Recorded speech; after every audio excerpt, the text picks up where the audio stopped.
kum kajing ya kendulang ki khun samla jong kabalang Catholic kabashisin shisnam badminta kasengi nakaliang ka Shillong Archdiocese Catholic Youth Movement Zone 6 kalapan long biang ya kajing ya kendulang jong ki khun samla kabalang Catholic kabahap hapo ka Zone 6 bad kaderu kasin kabanreu ya kajing penlong ya ka convention jong ki samla kabalang Catholic Zone 6 kabala long haum kadhot parish kabalasdang nadu menta kasengi bad kan kut pat haka khatwe tarik ukala lengkot arhajar arpunreu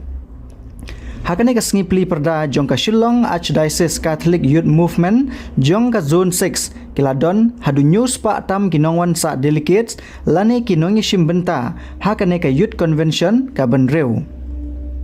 hakane kasengi pli perda ya ka convention jong ki samla ka Shillong Archdiocese Catholic Youth Movement Zone 6 lawan ban kentiu lama da ka kongrona kemdej ka bade ka MDC jong ka Nongpo constituency ha ka jingi don lang uparish priest jong ka kadhor parish ufadar John Pauls Imsat nangta ufadar Rafael Restar lan mayong ki brother ki sister ki nongkit kam jong ka Zone 6 bat ki samla jong kin rutli ki parish ki bahap hapo ka Zone 6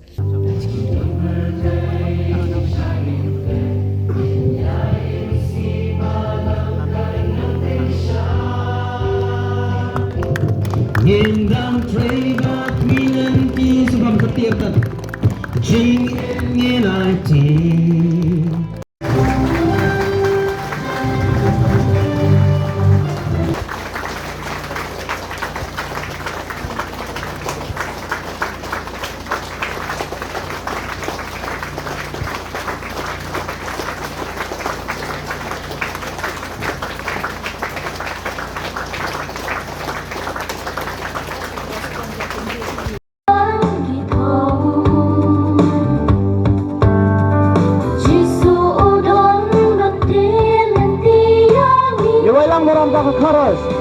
Samla tungin yarwai